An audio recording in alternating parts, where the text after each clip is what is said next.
Me olemme matkalla. Horisontissa häämöttää kestävämpi tulevaisuus.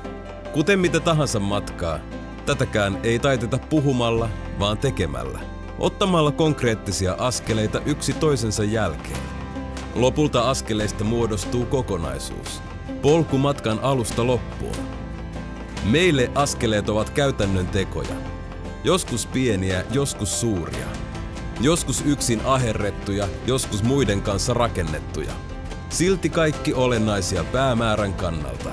Päämäärän, joka tarkoittaa entistä matalampia hiilidioksidipäästöjä, kokonaisvaltaisempaa kiertotaloutta, turvallisempaa tehdasympäristöä, viihtyisämpiä lähialueita, entistä vastuullisempaa boreaalista.